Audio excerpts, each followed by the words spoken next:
Hello, everybody. Welcome, one and all, to the place where I don't know where I sound like. I'm concerned, and I can't hear Anita either. It's great. The audio, my audio could be trash. My audio could be great and fantastic, and you probably Uh, just heard me move the mic, but it's okay, fine. guys, can you hear So I me? probably should stay away from the mic, honestly, because again, I don't know how I'm doing. I'm back for this stream at least. It's great.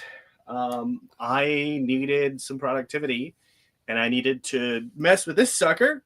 So here we are.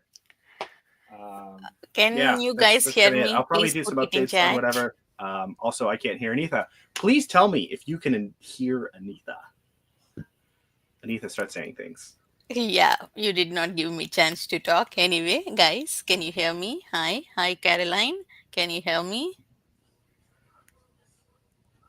Okay, so we're gonna wait on that a little bit. Caro, hello. Yeah, please. That time of the year again. It is that time of the year again. Rogue, please report. Can you hear Anita? You can hear me. That's great. Can you hear Anita though? Because I can't hear her, and I can't really like have a conversation without her without like trying to read her lips, which I did not grow up in any way, shape, or form with any hearing impairments. So I did not learn how to read lips as every orphan boy with a hearing impairment does on the streets of London with the fog and everything and the smog. That was random. So that's cool. So does this mean that you can hear Anita too? That's my question. So I'm just gonna go on a monologue. Oh, interesting. So I'm crazy, or my computer's being a piece of trash. It is a new computer, so it is definitely me. I will get that fixed. Anita, how are you doing? I will listen to the. I'm sure she's doing great as she types things out. Um, so we're gonna go to a sprint really quickly, and then I'll have like an update when we get back to like what I'm doing and how everything is going.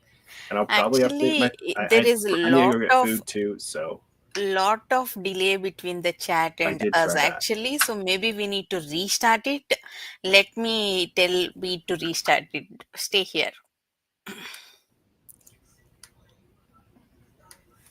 Because like what I did was I actually turned on YouTube to see if YouTube was coming through, and YouTube was coming through just fine.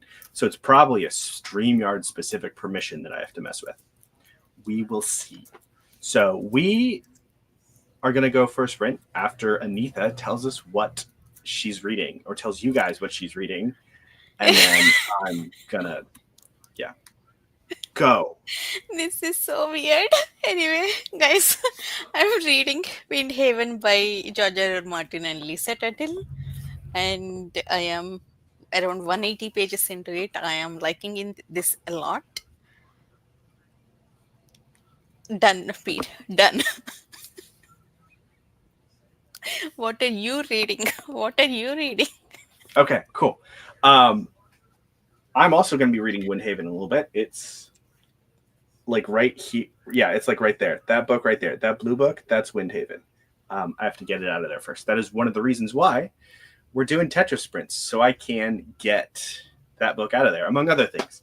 So we're going to do some sprints. I'm going to figure out what the heck is Chat. going on with StreamYard. It is 2:04. I'm probably going to also get food. So we're going to go to 2:45. And Let us know what you are I reading. I Hopefully, I by the time you are technically back, we'll fix I am these issues. reading, it's in a bag, Liberation by Ian Tregillis. And then I'm also reading Salute the Dark by Adrian Tchaikovsky. I'm doing a reread of that, and I'll talk about why specifically that reread is an interesting reread right now when we get back from sprints. So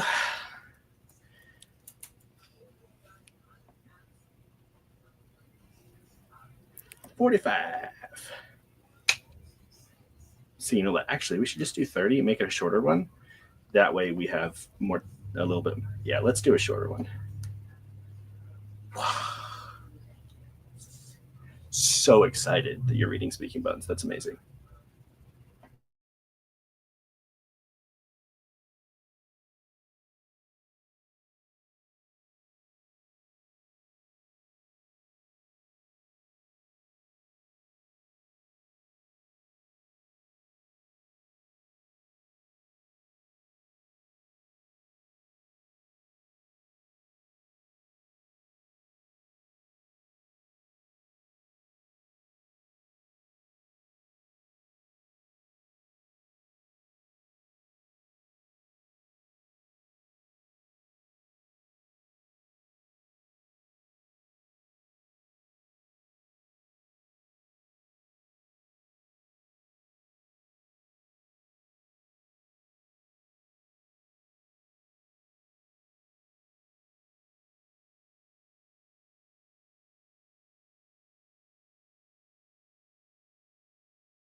Hey, I can say now.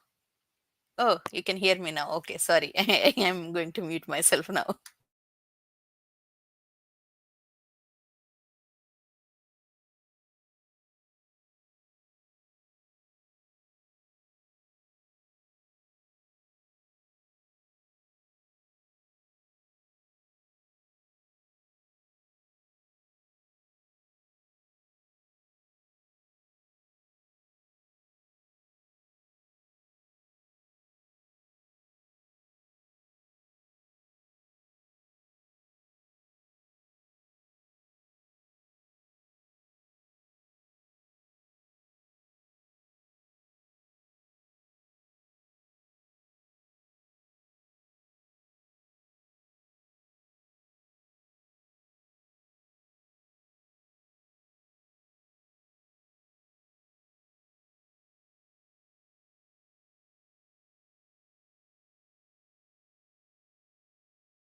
Beep, beep, beep. Hello, everybody. Hello. Hello, can you hear me now? I can hear you now because I fixed the StreamYard setting that was wonky and stupid. Oh, thank God. You know what you did? First of all, you could not hear me. So you Yep. overcompensated and talked a lot, did not give me a chance to talk. Also, hey Marianne, hey Cow. So we got Kev. Hello. We got Marianne. Hello. We got Matt here. We got Emily. Yes, absolutely. There is a Kickstarter that's happening that I'm very tempted by. Probably. Kev, am I in trouble or something? You seem like Alan like looks younger and more. You got Caro. Speaking Bones, amazing. So how you doing, Evie? And hello, Ben. Hi, Ben. Hey Ben, Yo, hello. how are you? And what are you reading? Oh, good. Yeah, you wouldn't know because I've joined the ranks of everyone who has stopped putting out videos. And it's great. It's great. I must say, not having to edit and speak to a camera awkwardly in your room, like, it's nice, actually. So I when you lose momentum with it, it's crazy. Yeah. Just like, wow. Yeah. As someone who's But been losing momentum yeah. slowly but surely for like ages, and then finally this new job kind of, yeah. yeah, extra stuff at work, like, oh man. And but the reading's been great. I'm following Alan's lead and reading. I just finished a whole month of Babel and had a great time. And I should follow his lead more because I saw he liked the Sharp series. I was like, oh, I've never heard of that. But Napoleonic War era stuff with sieges, like, sign me up. Mm-hmm. And then I go ahead and read like all 23 books and love it. So Wait, You read more you already read all you read 23? more than Alan. Yeah, he read Yeah, like a yeah. couple of years back. Yeah. I became a Sharp nut, and I've been sitting on all of Alan's recommendations like for There's years. a pun I was there, by sitting the way. Sharp nut. But I've been sitting on his recommendations for years. I don't know why, but I'm so late to get around to like Bancroft and sitting on LPQ LPQ. and KJ Parker's novels and Guns of the Dawn. I mean, I've read like most other Tchaikovsky stuff, but Somehow so you haven't read Guns of the Dawn, which is wild. Yeah. So I got. like I Alan- tend to really love what Alan loves, so I should get on these. Black Company is another one. Oh, dude, Black Company is so good, as Evie can attest. But how do you all feel? I don't really know. I tried to avoid seeing lots of reactions to things that are on my TBR that I know I'm going to read, so I don't get too biased. So I try not to see like generally how people felt about Books of Babel. But have you all read this all 4 books? I am reading right now. I started in Feb. I am doing one book a month as usual. I finished Arm of Sphinx. Now I have to read Hot King this month. Oh wow, you read it right around the same time as me. Oh cool. Yep. Anita is working on fixing her betrayals of Alan as the Those premier are loyalist. not betrayals. I am just slow. Okay. She's just catching up on her loyalty. Yeah. Loyalty maintenance. This is turning out to be Alan year for me because I read already Purple and Black. I read Guards Cards, and I'll be continuing Discord. I started Sunlin. And I'll be reading Great Quotes. So much Alan reading this year. Oh yeah, more than I have to get to myself. Discworld and Great Coats for sure. Brian, what did you think? I immediately fell in love with Senlin Ascends. Like I couldn't believe how much I was loving just the voice. Like it feels like it's a very voice forward kind of book and series where it's just this witty, almost like satirical voice, but still with a lot of heart. It's this really unique mix of There's a dark emotions and things. Um, Yeah. Brian, you have been saying that from past 1 month. So get on with the program, catch up to me. But he can anyone can catch up to me. Please don't take this as challenge and beat me. But anyway, Ben, I think you liked it more than me. I like the writing, I like the Senlin as well, but the plot of it, or the main plot especially, is hard for me to read. Basically, it's human trafficking, the main plot line, which was hard for me to read. Also, especially in the first book, most of the characters were like victims of this system, which was really hard. So I did like Arm of the Sphinx more than Stellan Essence, but first book was little difficult for me. Yeah, I love the first book. I think the first book still stands. I think still stands as the favorite in my series. I don't know. It's favorite in the series. I just love the introduction and the way everything progressed in the first one structurally. The writing was really good, and then the rest of it I felt like never reached that introductory high for me, I guess. Even the ending. Yeah, I'm actually in your camp because I loved book one like so much. Like you like that dark whimsy, but experiencing that for the first time was so fresh, and like seeing Senlin change over the course of the book was very gratifying in a way. Yeah. Like he just doesn't have that much room to grow in any of the future books as he had Actually, in book one. many people feel like that. I think Nuclear Katie also loved Selene Essence. Though she liked the rest of the books, the first book, the high she hit was like very high. Yeah. That's what she said. It was interesting. It seems like most of the big fans of the series, like Hot King the most. So definitely not unanimous on that. Where's Evie? Where are you on this? It's surprising to me to hear that apparently most people like the Hod King the most. That was my impression. Am I living under a rock? Am I this is impression when everybody read it for the first time. Like that's what I heard.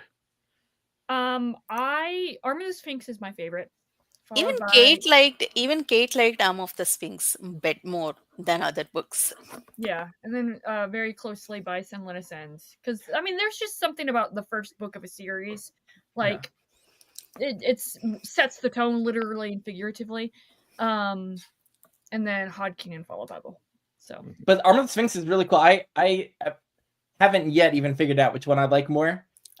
They're both pretty much equal because I love the intro and the focus on Senlin and his character growth in book one and experiencing different levels of the tower for the first time. But Arm of the Sphinx starts doing a bunch of new POVs, and that brought a lot of fresh energy to the series. And I really loved all the new POVs. And my next two books are right here. I'm still waiting on City of Stairs. Maybe I'll read City of States first because that is main read along in Alan's Discord. After that, Hod King. Yeah. Ooh, maybe I should actually hop along for a channel read along. Yes, you should. Yeah, long time. I have those Divine Cities books. They've been sitting on my shelf for years too. This is one of the most like mysterious modern fantasy series to me because I have so little feel for even like the type of story it is or how people have felt about it. I feel like in our circle it hasn't been read that much. It's been a while for sure since like a lot of people reading it. Wait, I think your background. I think Matt is on the background. There you go. Hey, Matt. You're on mute.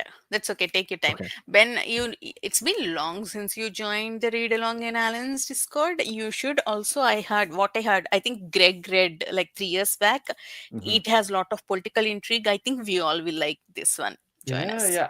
I want to try Benedict because I have like 6 of his books. No, 7 because I got Tainted Cup and I have yet to read any, but I gotta I think I have give it a go. Foundry Side as well. Like the first 2 Foundry Sides have been sitting on my shelf for a while. I need to read some of it. But my Alan read-alongs have been interesting. Shadows of the Apt was a huge hit, and I continued on, of course, and with you all. And and what was it called? It's the Emperor's Emperor's Blade, Blades, Chronicles of Unhewn Unhewn Throne. Throne. Unhewn Throne. That I was one of the few who continued on through the A whole woman, trilogy of a that. woman cannot sit the throne. And it was a hit in the sense that it Everyone hated it. shaped your reading career, of course. Yeah, no, it That's became like the we're single most disconnected. mid trilogy Let me of take my a look. life. Ooh, what's that? It became Weird. The AIs are talking to him. that Savely trilogy. It couldn't have been more mid for me in every possible way. But then it led to the standalone prequel Skullsword, which stands out as one of the worst reads of my life. So that it did lead to some intrigue for me. But Exactly. And that's a hit in its own way, right? can we discuss the ridiculous premise of that book? Can we? Yes, absolutely. Let's go for it. Do people remember from that series there was like the death cult? Mhm. And there was like an assassin in the books who came from that death cult, and this cult just like worships death, Mhm. and to become an initiate, Recollection. to become an initiate of this death cult and to gain entrance as a full member, you have to kind of like kill like 7-ish people around, and there's different requirements for each one. But the final one, that's the big test, is you have to kill someone that you love.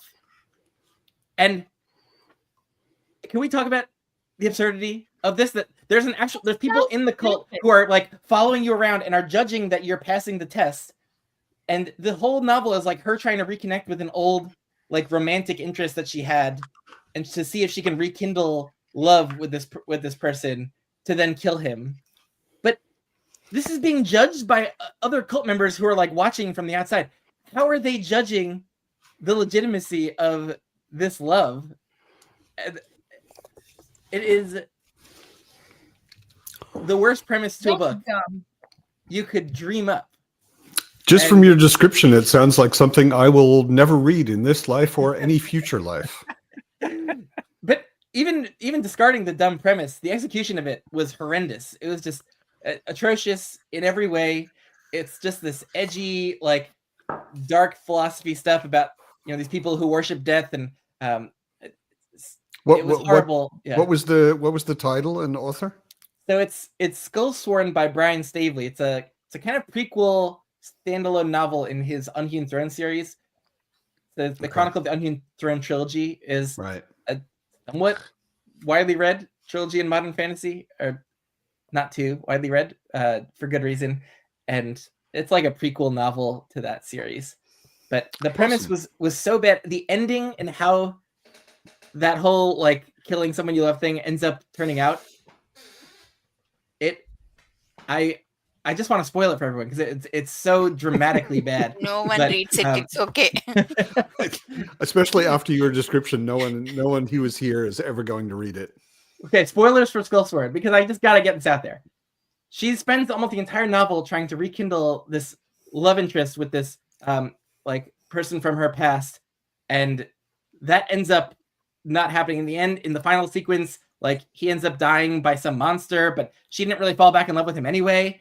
But the female like cult member who's kind of been like following her around to make sure she passes all these tests, like it comes out at the very end. This was not even a part of the novel at all, that this POV character is in love with this like older like cult mentor, and right like before she dies at the hands of this monster, like she kills her and she passes the test, but there's no one there to like, then she was like the judge. There's no one there to like legitimize this, that to say like, yeah, you actually did follow through and kill someone you loved. Like the whole thing was so stupid. It was so stupid. Sounds like I'm never gonna read Brian Staveley. No, I don't think no. No, There are very specific definitely reasons no. why you wouldn't read it, Evie. Not just this one. No, that is, it's definitely one of the worst books ever read. Unrelated, Pete. There was one sprint. I don't see any destruction of the Tetris wall yet. Yes, because I'm in the middle of getting the room ready. I have to clean up a bunch of things around here. And we had to fix audio issues also. Yeah, and it we was did a short it was a sprint. very short sprint. Yeah. So this is no women can sit on the unhewn throne. It's a meme. It's great. We should all get tattoos of it one day. Okay, question. In that, we read only first book as part of the read along. None of us liked it, and it never happened. But Yeah, it killed Alan's channel. yeah, so in book one, I always wonder. Actually, you guys, please feel free to answer the question. 3 men on the screen and a chat, whoever is in chat also. I always wonder. See, in that book, they go somewhere, these kids actually who are going through training. Now I forgot what they're training for. Anyway, they go somewhere and they get caught by these negative characters, so they tie them up and all. So they are like, actually they are supposed to be frightened, or they're like worried for their lives, right? So there is a beautiful woman walking by, and instead of fearing for death, this guy is like checking her out. So is that possible? It's unavoidable. As a guy, Biological, as a woman, It's like sure. it's like It could be part like, of you know- being male, or even just part of being human. Yeah, like you can still admire. But a person. you're terrified for your life and your friends' Yeah, lives.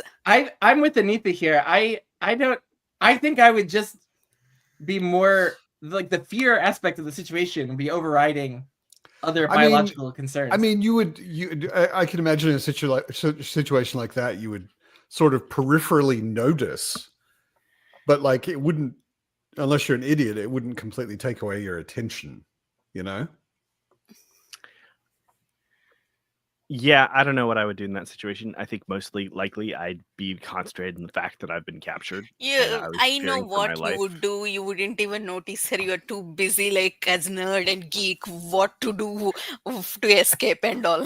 She'd be like looking around. Oh, look, there's a pole over there. She'd be walking by. I'd be like, hey, lady, you got like a knife or something? By the way, with all the I would joking more about- be concentrated on identifying whether or not she's like one of them or somebody that can help me. That'd be Yeah. my first thought. Be like, all right, cool. Is she a combatant or a non-combatant? And is she Matt. sympathetic? Like, with all the joking about women can never sit the unhewn throne, are people assuming that the female princess that she does end up on the throne, or do people think, like, I'm just curious with all the joking I around, think like, she should have. I don't know. After the one book that I Okay. read, Okay, I will clarify. give some I should spoilers. clarify. She's not some stranger. She is with antagonists. I'm one of Yeah. the So she's yeah. coming to meet them. So she's not going to help you, Matt, for the ice breaking and all. I mean, But if I you're just will say tied that- up and you're not like in the middle of a fight. we're in the middle of trying to break out immediately. Who knows? Yeah, exactly. If you're just like you're tied up and you can't go anywhere, you got nothing else to do. Okay. Why would you not notice? I have a single-minded brain, so I don't think I could not connect with something like that. I found that very weird. Matt. But the jokes about the Unhewn Throne, I will more spoilers for the Unhewn Throne trilogy series. But like after all the times that it's mentioned that women cannot sit the Unhewn Throne in book 1, like of course it's the princess who ends up sitting the Unhewn Throne in book 2. Like Stabley's I foreshadowing. mean, why do you go on and on and on about the fact that it can't happen unless you're planning on making it happen in your book? Exactly. It was so dumb though, because for people to be continually reciting the same line when obviously it's possible in this society, it's just improbable. So it's like the line should have been like, women usually wouldn't sit the Unhewn Throne, or likely wouldn't. Like, I mean, was or at the so- same time, if the assumption in like something that ingrained in a society is not something that is going to be repeated, it's going to be maybe mentioned once, and then it's going to be assumed. You need to say it once, and then you're fine. I will say I don't actually care about spoiling the Unhewn Throne trilogy series. It's so bad. I would hope to dissuade people from reading it. Like, I don't want you to spend money on it, waste your time on it. There's so much out there in modern fantasy that is more worthwhile. Like, yeah, it's My just my favorite comment in all of this discussion so far is Marianne said she misunderstood the unhewn throne and heard the Yeah. onion throne.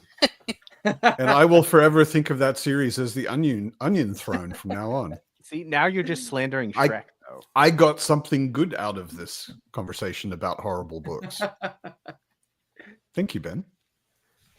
But it wasn't just that I like read it in isolation and didn't like it. Like, it's one thing, but when so many people are reading it at the same time and so many bounced off of it, either as really disliking it or just finding it mediocre, like I feel more secure in this position of wanting to dissuade people. To be from fair, it. selection The- bias. The only contribution that I have to this conversation is that I was the trendsetter.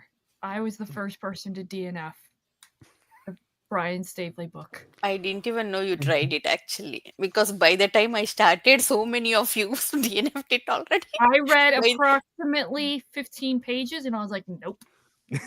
I think that's what happened. By the time Alan and I that started, beats we my are- DNF record. by the I'm time impressed. Alan and I started it, many people DNF'd, gave it 1 stars and talking bad about it. So we were like late to catch up. But it wasn't like those people who hated it started biasing everyone else, because the people who got out in front, like me, there were a lot of people that finished and were just like, oh, it was okay, like 3 stars, or somewhat like it started with people that weren't just DNFing or hating on it. So it wasn't like everyone biased from the start against it. Let us clarify. Evie did not ruin Alan's channel. It was democracy Brian that Staveley. ruined Alan's channel. Democracy ruined Because Alan's channel. democracy is what chose Brian Staveley to be read. And I would like to emphasize, I did not vote for Brian Staveley. I did not vote for the Unhewn Throne, but democracy chose it. So we, the people, minus me, destroyed Alan's channel. Pete, can you highlight Marianne's comment? This is going to be my new title. I'm going to request that Alan change me from Master of the Horse to the Ken. Coal Mine Canary. Coal mine Evie. Not my read Not my along. read along. Speaking of much better things, I'm currently reading Memory by Lois Master Bujold. It's like number 10 or something in the Vorkaskin saga, but great stuff. Loving For it. Kozigin's awesome. Hey, Bujold was Where awesome. did you find the physical copies?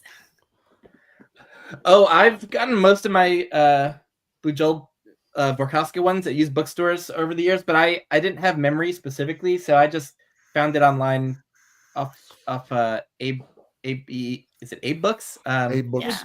Yeah. Amazon. Yeah. Hey, K-Fox.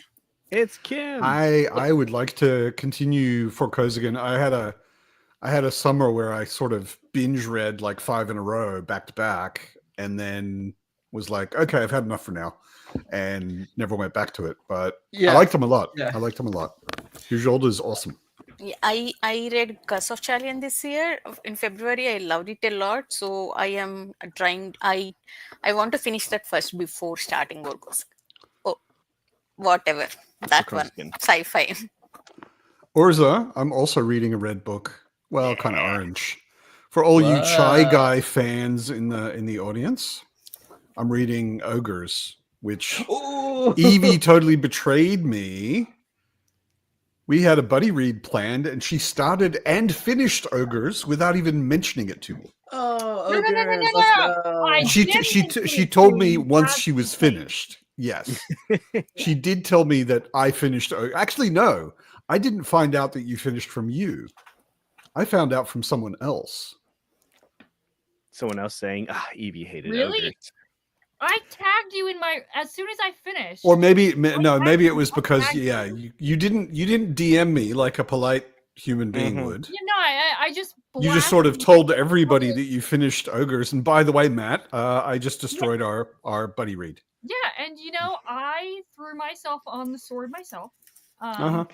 I publicly shamed myself. I got ahead of it. You know, It's true. It's true. so Always good strategy. Yeah. Chat, everyone put in the chat, like, tell us what you are reading. Also, What are you Pete. reading? You want to start a sprint. I Yes, really want we to should. read my book.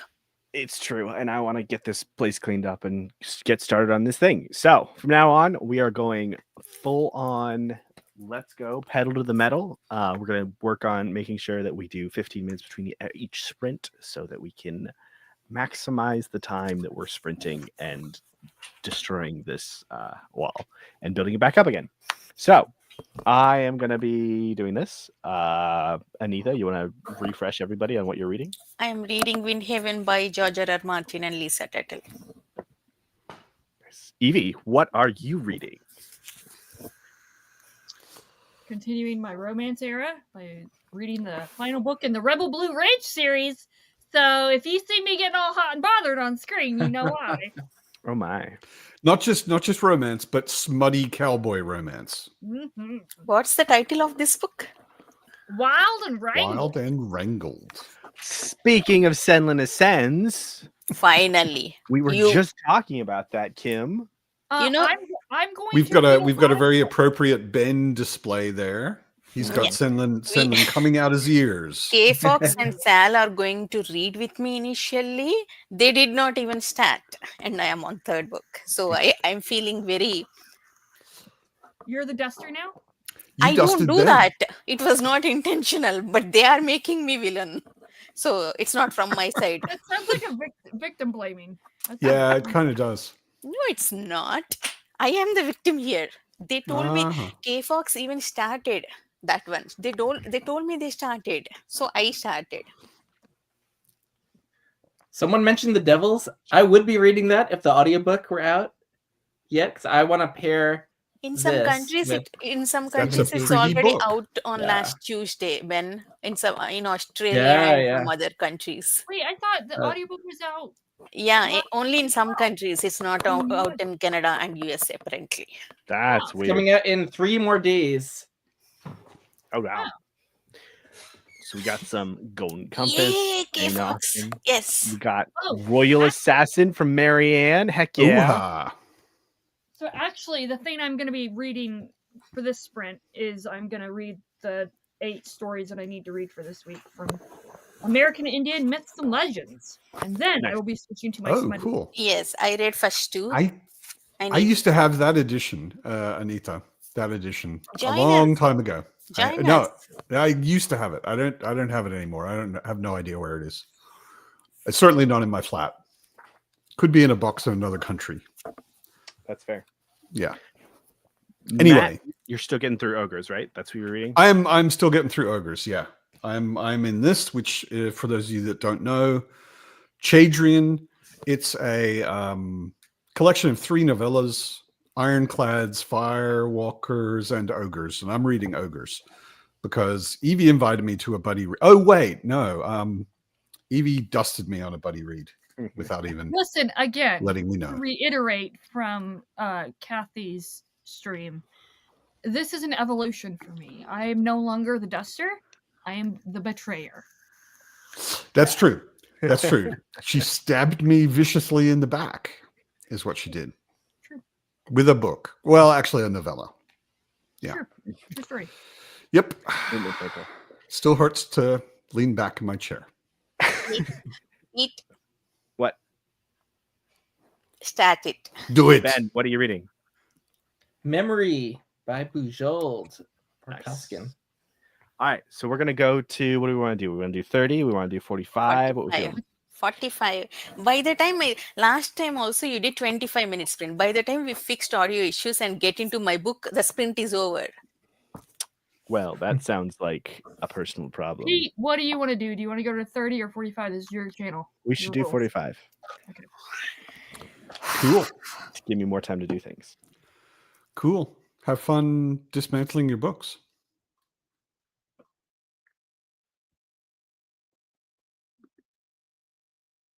By the way, if anyone is new here, if Pete gets into the Tetris actually dismantling and building, it gets like it feels very therapeutic to look at it.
Hello, everybody.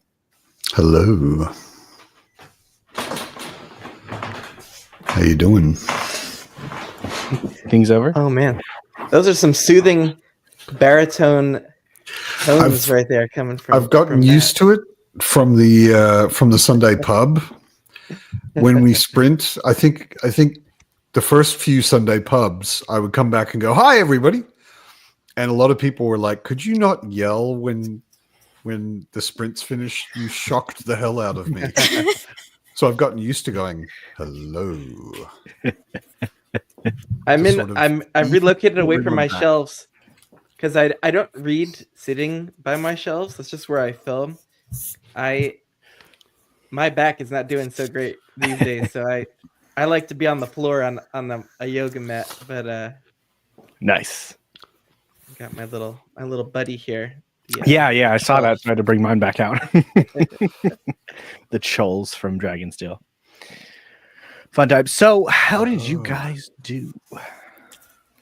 Good. My book is in the like some what do you call it? Something is happening. Like a big moment is happening. I'm like, is it the climax of the book where everything big is happening, or is this just like just a Like- climax. Like I'm like 200 pages into it. Something is happening which change things.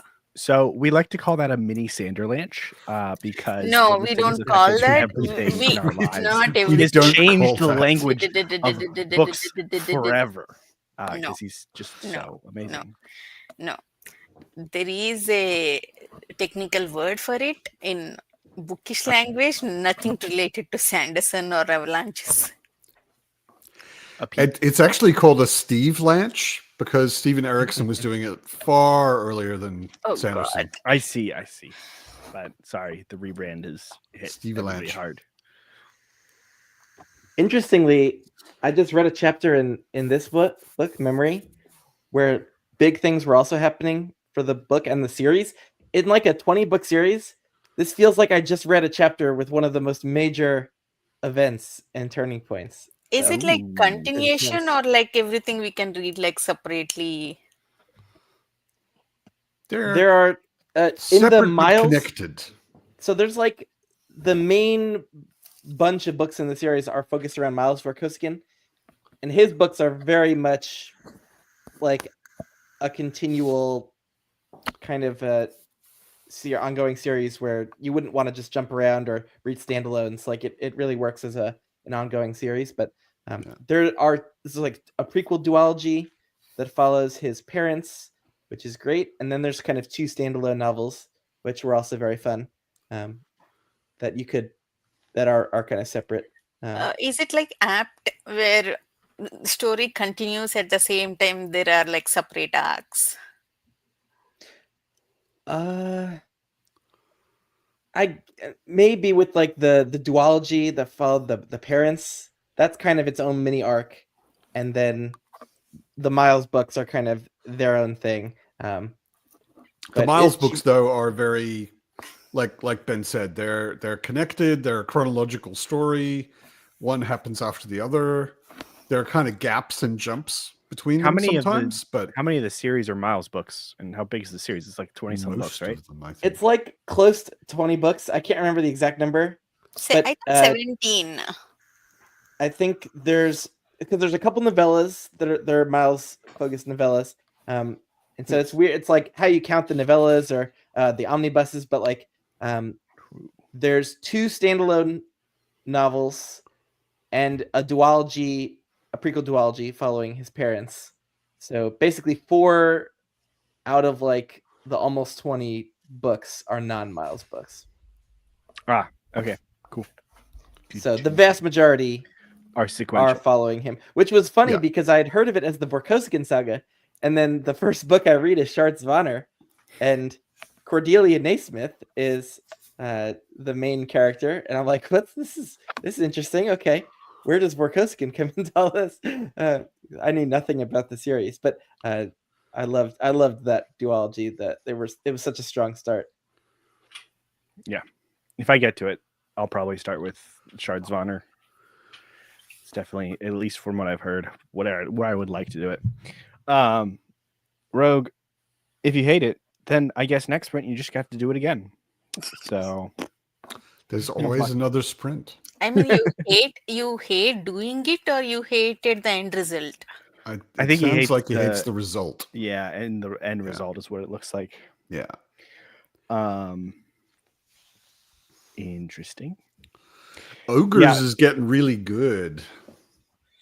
It's I basically, for anyone who hasn't read it, I basically can't say anything It's true. because it's one of those stories that sort of Pete Like Ben, when don't it say starts- a single word. Pete when Ben. it starts out, it sounds like it's this kind of book and it's about this and all of that, and then you get exposed to a little more of the world and you're like, oh, actually I think it's this kind of book and it's about this, and then you get exposed to a little more and you're like, oh, actually, it's and that just keeps rolling. Basically every chapter there's something where you go, I need to rethink my concept of this book.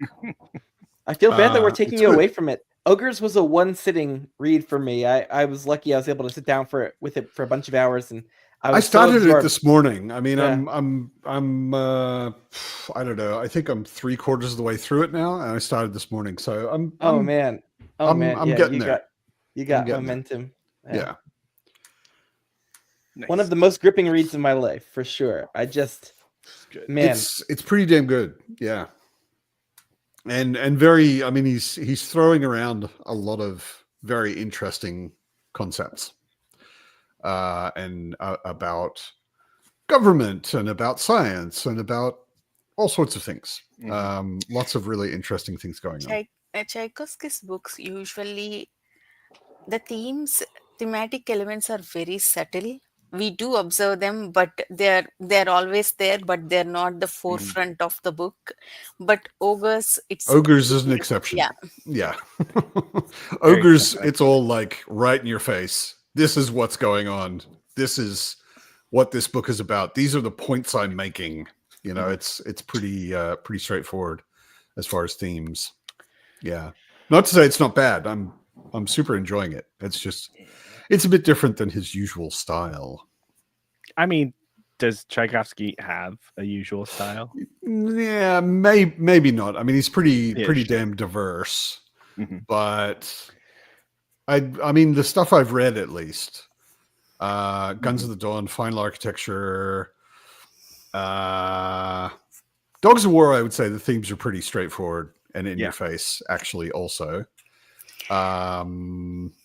City of Lost Chances, other than Dogs of War, all of those definitely have some very interesting and deep themes, but they're not right on the surface. Yeah.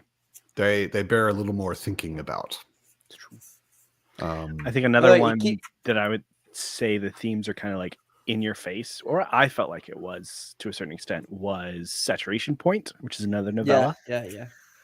And Did then not- Alien Play as Did well. not love that. Did It you makes like that? sense. I liked Saturation Point. It wasn't like It's a very man. I liked the ecological concept of it. subject Yeah. matter, isn't it? Yeah. That's the Tchaikovsky POV that I just clashed with the most. I just did not find reading that POV to be very engaging for me personally. It was the voice was a little grating. Like he definitely put some effort into bringing out a voice to that POV, which usually I appreciate. But if the voice grates, then that I would have preferred a more voiceless book. Yeah. Oh, it's and one of the ones where- while I'm in a room in a stream with chai stands, I just bought the first 3 books of Shadow of the Apt. yeah, Because the hidden gem of big modern fantasy series. absolutely. yeah, that it's I mean, I'm very glad it got his career started. Mhm. But he like whenever I've talked to him, he's always seemed a little bit sad about Shadows of the Apt, that it never really got much recognition. Well, And I think the audience for it would actually be huge because Mhm. I think Sure. it occupies a nice kind of niche in fantasy, like somewhere between like the Sanderson creativity with world building, the John Gwynne fast paced action heavy battle stuff, Mhm. the George R. R. Martin like big political epic. Like there's a lot of elements that I think it has its own little fresh, unique sweet spot right in the middle of all these things. Which so I think a huge percentage of people that read modern fantasy might actually really love it if they gave it a try. But, Totally. I blame marketing as well, especially I mean Children of Time is more popular and people read it, and it was about spiders. People assume it's also about bugs, full of bugs. That's why people don't read it. Because somebody asked me, is it full of bugs? I was like, no. I mean, not it's at all. exactly. Although it does have a bug on every there's cover. the one. It does. You'll understand when you read it. I don't want to explain I'm it. sure there's a reason for it, but I mean, like, Yeah. if you're just looking at them on a shelf and you pull one of them, you're like, oh, it's got a mantis on the cover. It's got a beetle on the cover. It's got He takes features from those bugs and create a new race, which is akin to humans, actually. Yeah. Sure. So essentially, humans have, through magic, assimilated, basically taken on some attributes of bugs through magic, right? And there's the arts, right? This is the thing that they don't call magic, but it's magic, right? You can sprout art wings, which are just magical wings that pop out of the air like fairy wings, and you can fly. The wasps can shoot bolts of fire from their hands, which is their sting. And then there's also other just like wasps do. Yeah. And there's other physical characteristics as well, like the fly kindin, the fly human, the humans that have the fly as their They have wings and they can fly. And kindin, they have like telepathy characteristics, like that. Right. But there's also natural things that aren't just the magic things, but that are like they've evolved into this. Like the fly are really small, and there's stuff with that. Scorpion kindin are like really big and have like tusks and all this other jazz. Mole cricket kindin are like 10 feet tall randomly. Stuff like that. And there are bugs also, but they are not the front of the story. They're part of the world as they are part of our world. Yeah. Right. Yeah, I mean, Adrian, Adrian said he's very grateful to Shadows of the Apt, because if he hadn't written Shadows of the Apt, he never would have gotten the chance to write Children of Time, and Children of Time was actually a success. Matt, this is actually a really good comparison. I'm really... Thundercats. Okay, I totally get that. This is actually like a really good Thundercats from. It's an older TV show where you basically have anthropomorphic, you have people with cat features like the kid did do for bugs. It's kind of a superhero group where they're all human cats in some way. But like lion or different kinds of cats. Tchaikovsky's in a weird spot because like if people come to Sanderson through like Mistborn and Stormlight, they'll like often go back and read like Elantris, even though like that's his debut book, even and not very highly thought of, but like he still gets tons of people reading Elantris. But like Tchaikovsky broke out with a sci-fi series, and so a lot of his fans wouldn't go back and then read Shadows of the Apt. Yeah, it's weird. It's a weird spot. And if you're only interested in sci-fi, then basically half of everything he's ever written you're not going to read. Yeah, and that's why I like that he's getting back into more like solidly into fantasy with the Tyrant Philosophers. Because hopefully he can do more fantasy after Tyrant Philosophers as well, and that builds up more of a very specific fantasy audience for him that will go back to Shadows of the Apt. The other thing that I'm hoping will help maybe a little bit, so there is a wiki for Shadows of the Apt. It is incomplete, as most wikis are, but it's like slightly consistent for like the first 2 books, and then it starts petering out. By book 4, basically everything is like by book 5, there's like very little that's actually been updated. Right. Hopefully, one of my projects this summer, and hopefully to continue, is to start help update the wiki. So we'll see. That's just my personal project. I've asked a few people to possibly help with, like Anitha and Ben, and since they've finished it, help where they can, just because like I think that would be a big draw, because if we can like mold the wiki into something that can be friendly to new readers. So that, like, you know, they can have because there are a lot of names in a lot of places, and a wiki can help be. I live in the Malazan wiki. Yeah. Like I'm on my second read and I'm getting into the Esselmont books. And even though I'm a huge fan, even though I'm reading it for the second time, there are 600 named characters. Yeah.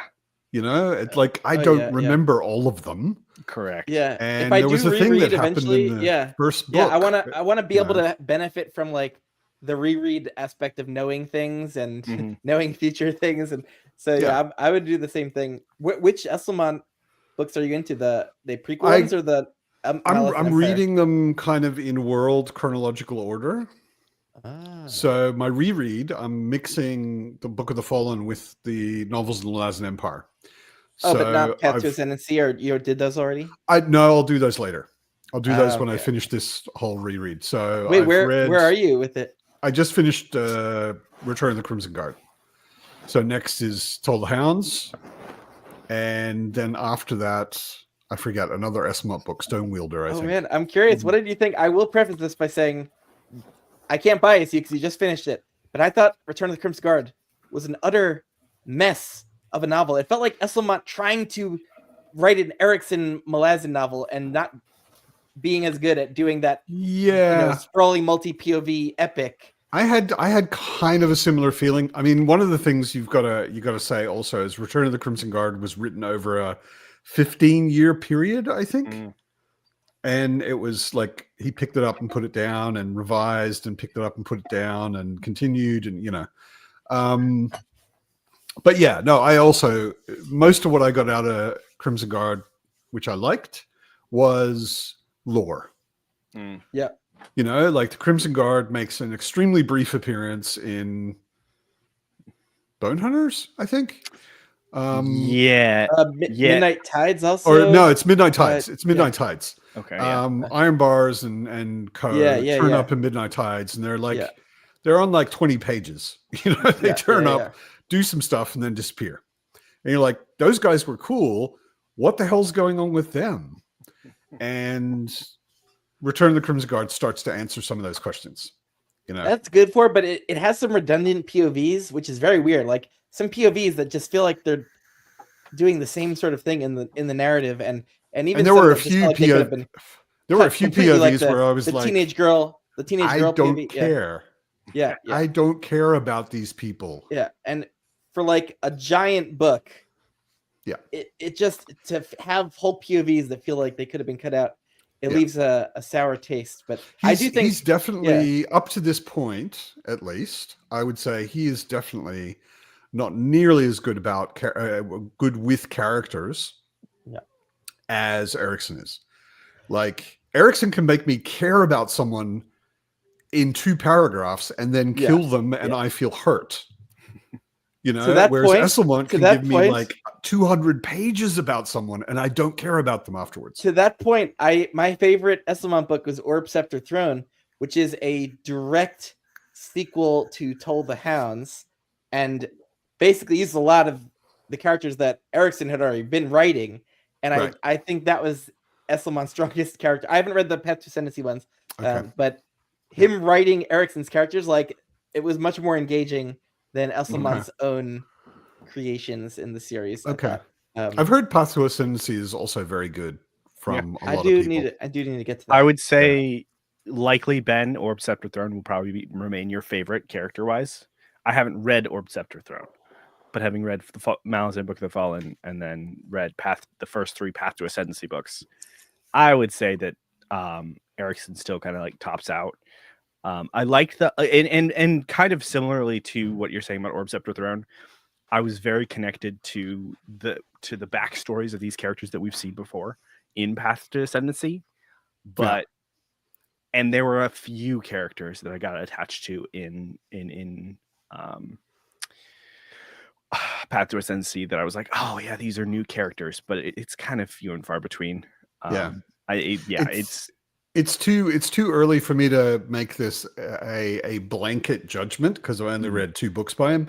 But so far, I think of Esselmont's novels as like, has everybody here played a role-playing game like Dungeons and Dragons? Esselmont's books to me feel like world lore books that you get for role-playing games. There are no rules in it. There's no story in it, but it fills in a lot of things that you want to know.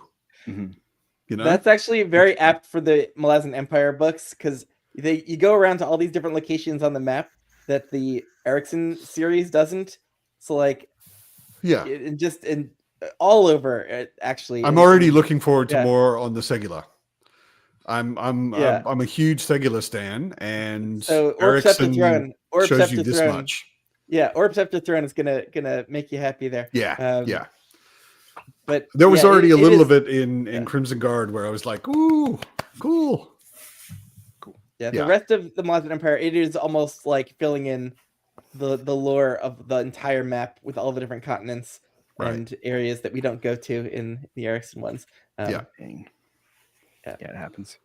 So nice photo, Demi Drek. Good album. With that, we should sprint again. I am going to take off because it's getting late here. And you got to finish Ogres. And I got to finish Ogres. But actually what I'm going to do now is I have a project. I had many years, like 20 years, where I didn't play video games. And I missed a lot of really good video games. So I'm going back and playing a lot of the remastered versions. And right now I'm playing Uncharted 4. Yeah. Which is pretty cool. And I'm the Uncharted series. I'm super impressed with the remastered version. Like the graphics actually look really good. I almost pushed the button on remastered Oblivion when it came out, and then I looked at a lot of trailers of it, and I was like, it actually kind of still looks like garbage. Like, I mean, really, less like garbage than it did back in the day. Warmed up garbage, but still garbage. So I'm not getting Oblivion.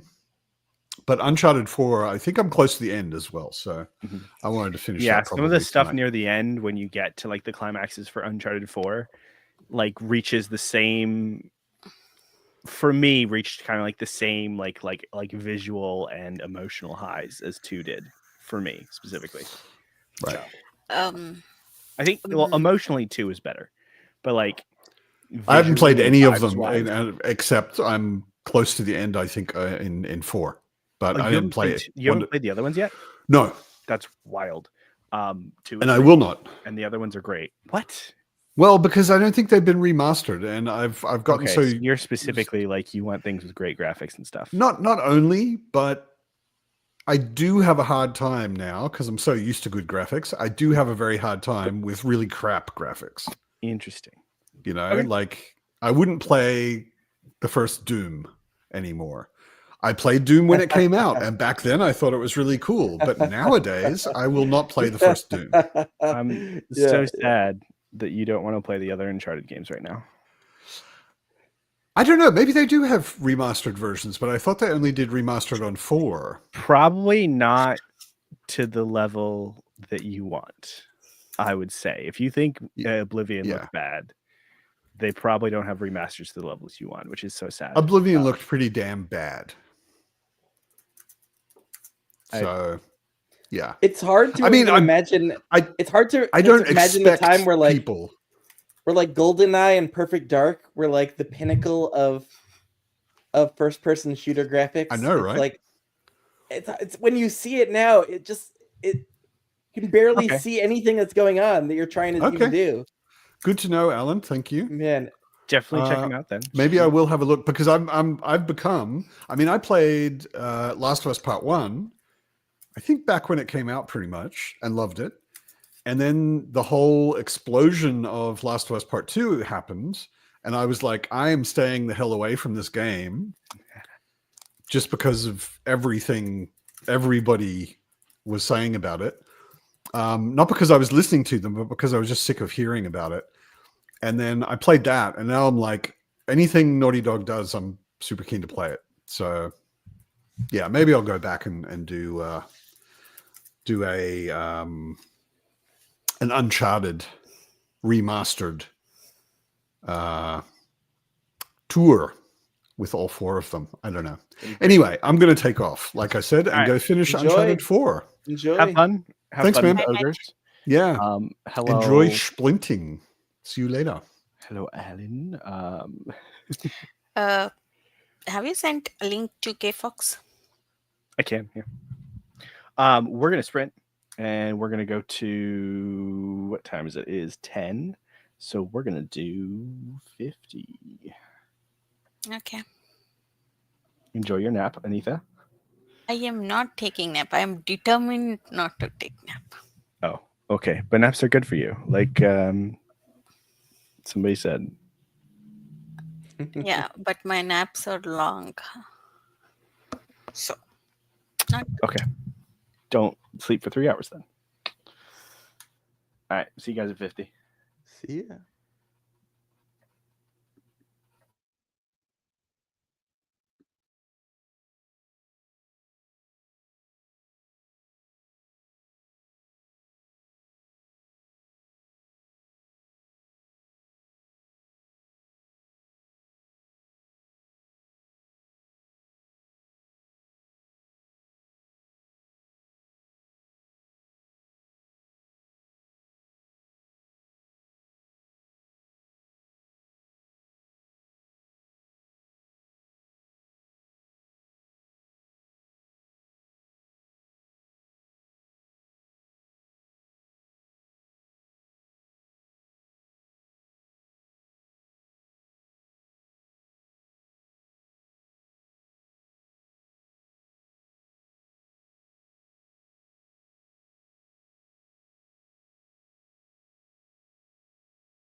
Hello, friends, and Hello. greetings, one and all, and Kim.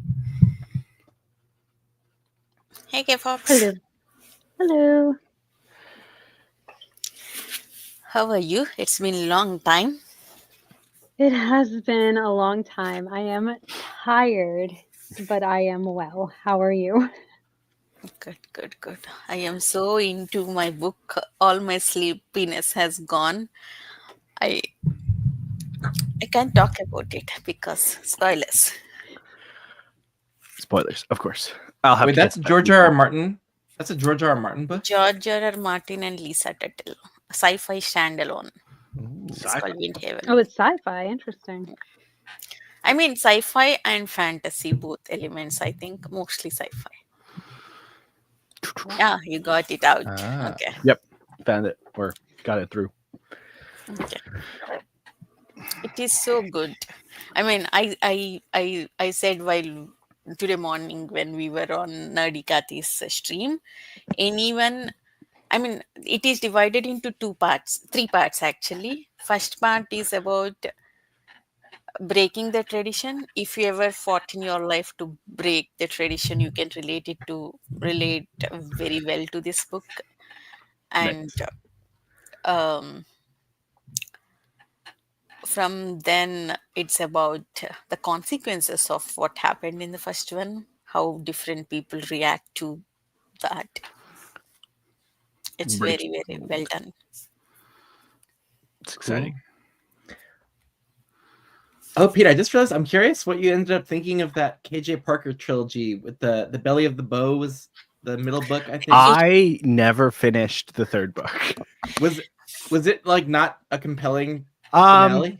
If you're planning to start, that's not the one we recommend. Go ahead, Pete. Yeah. Sorry. So the first two books that I've read of that series, there's a lot of KJ Parker classic KJ Parker isms and classic KJ Parker like themes and stuff, but it feels like there's a trilogy, lot right? of it's a trilogy, but it feels like he's taking a lot of concept. This is like the genesis of a lot of his concepts. Yeah, There's a lot of his it's a lot going on basically. yeah, his other standalones and trilogies, he was more focused and his characters are more shelled out. In this also, we can see those hints, but we find all in this actually. So it's like little too much and like too many things happening. Yeah. It's one of the books that I'm gonna get to it, and we're gonna And have a live stream eventually for it, hopefully. But and it's the first thing he published as KJ Parker, so he put all his ideas into it.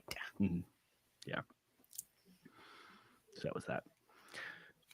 I think the interesting thing about doing this Tetris to pivot a little bit is seeing what grows between different times I've done it, and like sometimes it's like specific authors that grows. Like Tchaikovsky is continuously growing, obviously, because I keep getting more Tchaikovskys.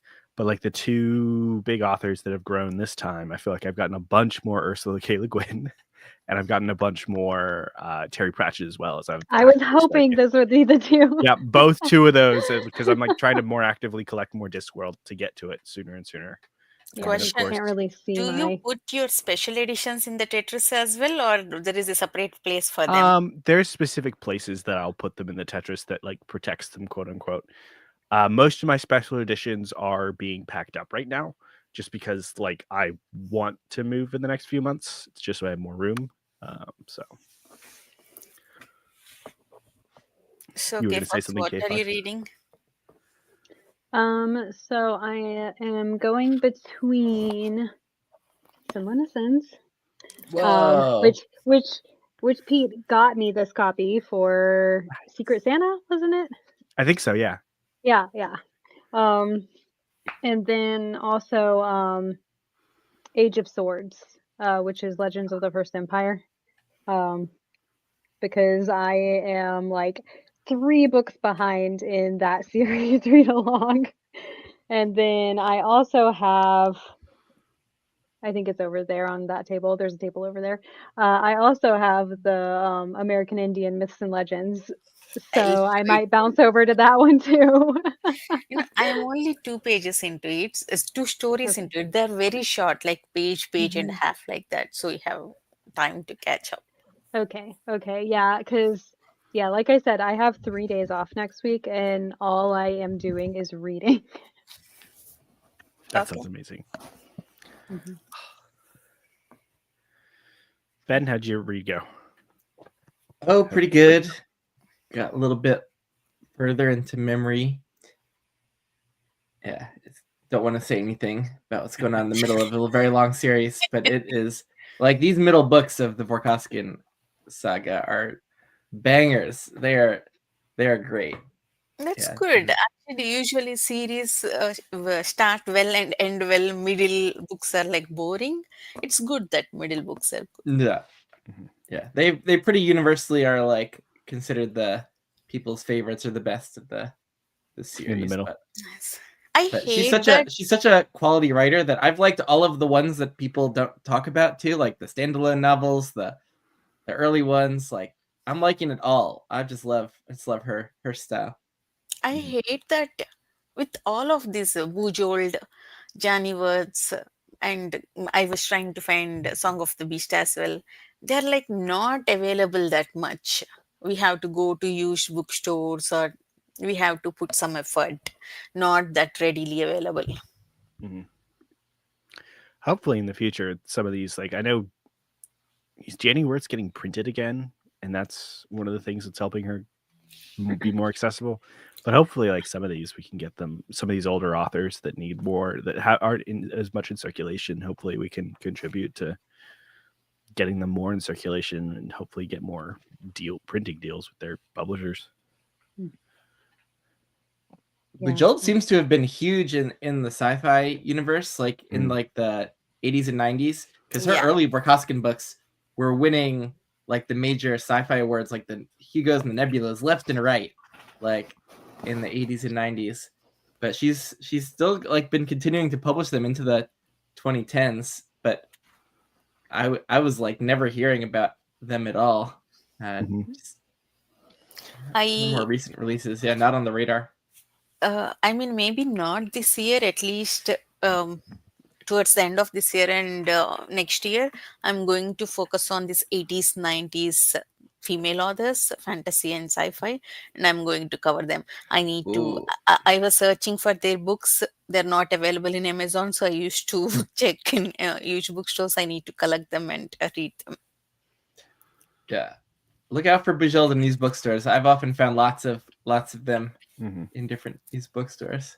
I mean, the problem is you guys, US has a lot of used bookstores and even online like Pango, they're available. For us, it's much less. Yeah. This is where you rely on your friends to find things for you. Yeah, I mean, hopefully, if Mike said it's almost confirmed, but he'll update in 1 or 2 weeks. But if his son and his friends are coming to some convention in London, which is like close by to Toronto, so he'll come as well. So we will use him as mule. That's right. Pete, being very sensitive to spoilers in terms of like literally not spoiling a single detail, I'm curious where you fall on the Great War in the Great Divide over the Fall of Babel. Fall of Babel. I liked it. I think that. So, are you talking the ending or the book as a whole? No, the book as a whole. So I also am somewhat positive on the book as a whole, even if it's my least favorite. I still love the whole setting and characters and the writing voice and everything. So even if there were some parts that lagged for me, I really liked the beginning of it. That whole section, that whole POV. Oh wow. I think that was probably one of my favorite bits of the book, just because it felt like it was a bit of the very first book, if that makes any sense. Like something that fit very well with the style of the first book that they had. And then I think the end was a natural progression, a little bit rushed. I don't know how you do 4 books and still the reveal feels like it was, the pieces were there, but it felt very sudden. I don't know. Yeah, I'm with you there. I am Rogue. I do kind of agree with you that Kyle and Patrick are kind of ridiculous. Yeah, I'm surprised at the people that liked the first 3 books and then Kyle won. Like it's not. The series is not worth reading. Like it's a natural continuation, and he didn't change the writing, voice, or style. Like, yeah, I just didn't notice love that at all. I But just, like, I'm not a prose snob, Yeah. so like, I don't. Prose is something that I notice a lot. Even with like Sanderson, like that took me rereading it to be like, yeah, fair. Is everyone enjoying the prose or the voice in Senlin Ascend so far? K-Fox, did you Yes. start it? Or yeah? Yeah. I think I'm 3 chapters. Yeah, I'm it's at the too early beginning. for K-Fox for anything because those chapters Yeah. are very short, especially in the Yes. beginning. Yes, I'm on like page 26. So, but so far I am liking it. The prose and everything. I find them engaging without being He's like very witty actually for the world he chose, for the subject matter he chose. He's still witty actually. There are some light-hearted moments in that. Yeah, he balances that really well. Has anyone tried the new book, Hexologist? Yeah, I'm just curious if I was about to ask, that's like, when are you going to go for it? I don't know, because what is the plan for that series? Is it clear like how many books? He has a second book coming out, and there's also a prequel novella. I don't But know is there do we know how long it's want to say that there was something about a trilogy. I personally think that the Hexologist could easily be like a Dresden level type of like series where you could do it for a while and just do different. It's a husband and wife team of magical detectives. Like, keep it going. Honestly, it's a lot of fun. I hope that he does a lot with it. Oh, good. So you liked it? That's good. Yeah. I really liked it.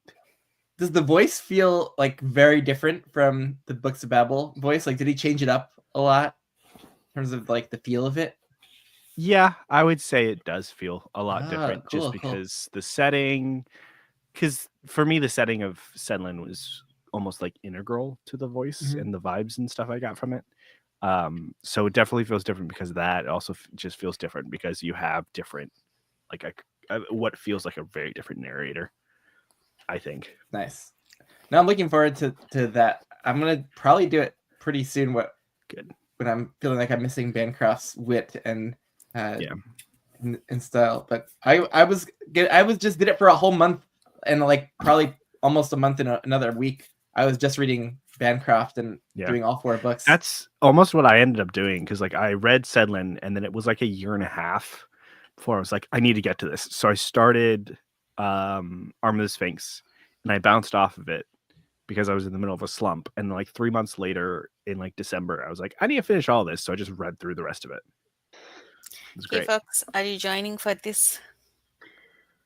Probably not, but we'll see. By the I was way, hoping they were shorter. I went over and looked at them and be like, oh, these aren't like really short. it's okay. 450 pages at least, first one. That's short. It's below average. If for fantasy, it's short. Oh, K-Fox, I finished first story. After third attempt, it was, oh my god, very good actually. Heartbreaking and good. It was so good, I can tell you. But second story, I read like 10 pages and then stopped. I need to get back to it. Maybe after finishing Windhaven. Yeah, I think the first one's the longest one. So yeah, first one is like 130 pages. It's a novella, basically. Yeah. Yeah. But yeah, and let's see. And it's so hard for me because every single one, I'm like, oh, that one's my favorite. No, that one's my favorite. So I can't even. I'm sitting here saying like it's my favorite, but it's not. They're all my favorite. I think last one is little longer too. The last one, oh yeah, because that one, yeah. Oh, not that much, like 41 pages. That's all. Okay. Yeah. No. 85 pages. Last one is 85. Yeah. Gosh, I love all these stories so much. Hopefully, if I can get back on the reading train, I can get to the rest of Earthsea this year. I was gonna say, so Pete, when are you? Are you an Earthsea person, Ben? I am, but I've only read the first one. I really loved it. Loved it, and I have the nice big hardcover collection that's illustrated. This one. And so I need to continue. But yes, you do. I really loved the first book. I found it that's good. Just very transporting and full of wisdom, and this it felt like a throwback tale in a really almost nostalgic inducing kind of way. I really loved Wizard of Earthsea. Okay, well, I look forward to whenever you read the rest. Ooh. The thing is that it felt like I couldn't just listen to it on audio. I liked sitting with it in print because it had a depth to it, and I felt like I really wanted to take my time with it, and so I haven't found that right time where I feel like, oh, I have this just days, like you said, I'm gonna have 3 days to read. I haven't had that time where I'm nothing going on, no one around to distract me. Days that I just want to dig into Earthsea with no distractions or the energy or the man, there's not going to be a perfect time, so I just got to go ahead and do it. But that's true. And I will also say that the first 3 are not literally, but basically the first 3 are could almost be read as standalones. And so it is so you might be able to, I guess, divide it up a little more with the second one or something like that. So you'll see. Everyone's experience varies. I think everyone has a different favorite. Definitely that's Ben series. I could see you liking the whole series. Are the coming out Ursula K. Le Guin stan? Yeah, I've only read one book. I have almost all of them. Her oeuvre is really interesting and so vast. With all the novels, the series, the collections. I have a few different story collections of hers too, and they are better available. At least Le Guin is better available. Yes. There are very few of her books that are not in easy places. There's a short story that is that's after Earthsea that I could only find it. It might be in the collection now that I think about it, but I could only find the ebook for a long time. Yeah, it's really good. I'm really glad they're doing all these sci-fi masterworks of Ursula K. Le Guin's works too. I have these 2 collections. One is novella collection, one is short story collection. I need to see what are not available in these and then try to get them actually. I feel like there's a lot. She has a lot of short stories. She wrote so many. Wait, K-Box, are you a giant Le Guin fan of yes. Across the fantasy and sci-fi? Yes. Too? Yes. What are your favorite of the sci-fi novels? So a little bit unpopular opinion. I probably the novella Word for World is Forest. I like that one a lot. I also really do love The Dispossessed though. And honestly, it's difficult for me to say which one is my favorite, but it's probably one of those 2. But I also remember right after I finished The Left Hand of Darkness, I was like, no, this one's my favorite. So I think for people that read a lot of the sci-fi novels, people really have different favorites. I've seen people loving Lathe of Heaven or Dispossessed, Left Hand of Darkness. Those 3 usually are very, very highly praised. I think it just depends on what speaks to you thematically a lot of the time. And I think that it's it does vary person by person. For me, I understand the love of Lathe of Heaven, and I agree that it is a very well done, a very well crafted story. But out of all of the sci-fi, so her sci-fi, I have not read all of. I'm still in the process of reading all of her sci-fi. But out of the sci-fi that I've read, Lathe of Heaven might actually be like the bottom of the tiers for me. But I still think I rated it like 4 or 5 stars. Yeah.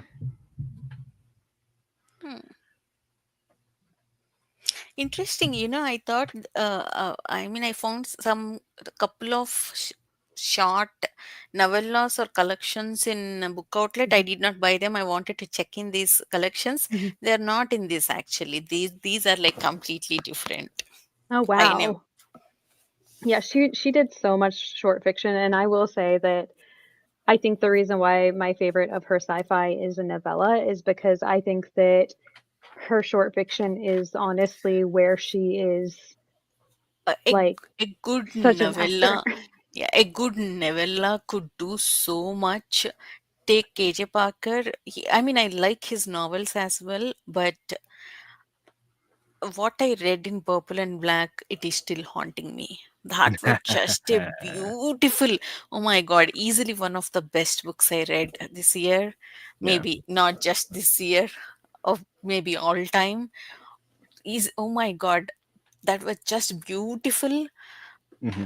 What he wanted to say, he just used enough words, no world building, nothing. And I mean, I can't forget that. the world building's there, right? Yeah. Like it's his perfect blend of hinting enough at everything that's going on that you can figure it out with just enough subtext for you to like. Yeah, and he doesn't puzzle need through more everything than and- that. yeah, He it's doesn't so need good. to be a novel. Actually, I love that.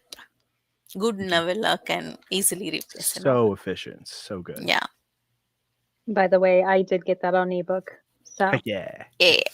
Good. So depending on how amazing my 3 days of reading goes, maybe I can get into that. I'm feeling some epistolary fiction. The flip side of the efficiency is being able to spend just more time, pure time, with a set of characters or setting, and just getting more and more invested and attached because of how long you spend. Like, I love ogres, but I don't have that much in my memory of that experience because it was so short. Yeah. It was great. It was gripping, but like Shadows of the Apt, I think about much more. It's like big $10. I almost got all 10 now over here. I've started grabbing those editions. I think it's more to do with the character in August. He doesn't have our heart, or he did not make that kind of impact on us. That's why, at least for me, that's why it's difficult to remember, or especially with Tchaikovsky, there are other characters who made that kind of impact, so we tend to talk about them more than August. And to be fair, he's kind of feels like more of a vehicle for the point. Yeah. More than anything. Like, it's very a plot-driven book. It was more focused on the thematic elements and the plot. He just used that character to drive the point of it. Whereas Shadows of the Apt, it's just like the characters are doing their thing, and you're just like cheering for them to do their thing. And for me, Apt is more about the world building. I mean, what he did, and his ability to use the secondary characters which are introduced in later books, like third book or sixth book. Take Taki, or just they're on there for a few pages. Yeah. Like, that's what I'm finding out with like Blood of the Mantis, like, and like going on and trying to figure out who these characters are in the wiki. Like, I feel like that the side characters are popping out to me a lot more this time. And some of that, it's really interesting because, like, so Tiornis is popping out more, Taki's popping out even more when she started. Some of the Wasp perspectives was more interesting this time around. Even like, it's just, he does so well inserting these new POVs, telling you who they are, and then them accomplishing their purpose. And bringing them into the storyline of these main characters, it feels very seamless, especially in Apt. Yeah, and that definitely pops out too. I'm looking forward to getting to Air War, where I feel like we almost get a whole new cast of Collegium characters. Yeah. And to a certain extent, it's like, why couldn't this be who we had before? But it's like, yeah, well, some of them are dead. The younger gen. Yeah, it's literally a younger generation of, college kids that we get introduced to defending their city, which is such an interesting like concept with where that's at. So Do you want I just was looking at a book on my desk here that I recently got. Glorious Alan's recent bad experience with this one has made me much less enthusiastic to try it out. It's so funny that he has hated every historical fiction that he's tried because of the Brothers Gwyn loving it. That's just a funny thing that's been going on. A funny correlation. Yeah. Yeah.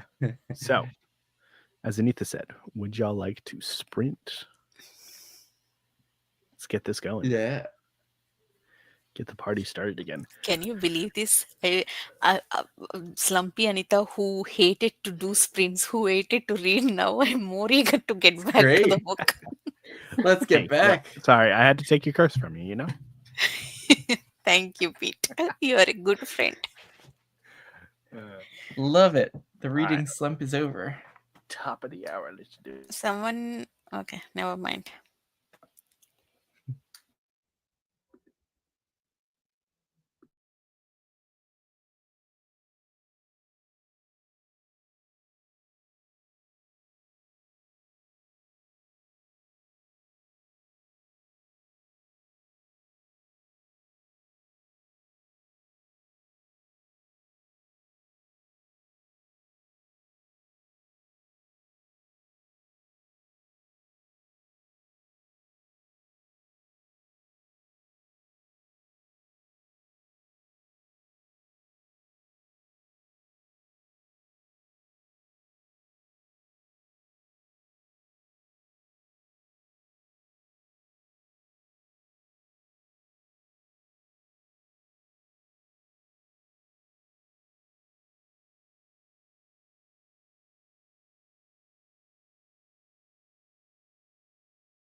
are good swimmers. The other one is oil spills are a great threat to the planet. Hello. Hello, I don't know who it is. We can hear something in the background. Is Pete up and running yet? Pete, we can hear No. you. I'm not up and running, but I'm up and standing. What are those books on that top shelf up there that look like a big series? Star Wars. Yeah. It's a very big series. Hey, Tori. Hi, everybody. Hello. So I had the unfortunate occurrence of to bridge this nice gap here, I usually have two cigar boxes, and they fell down the hole, and one of them broke, so I had to go find another box. Oh, no. Luckily, I was able to find one. We can hear some background TV or something from somewhere. Probably on my end. Sorry, hold on. No, I mean, it's okay. It's not loud, but I just want you to know. Cool. Yeah. So, how's it going, Tori? Good. Excuse me. Good. I'm still at the tail end of my cold, so.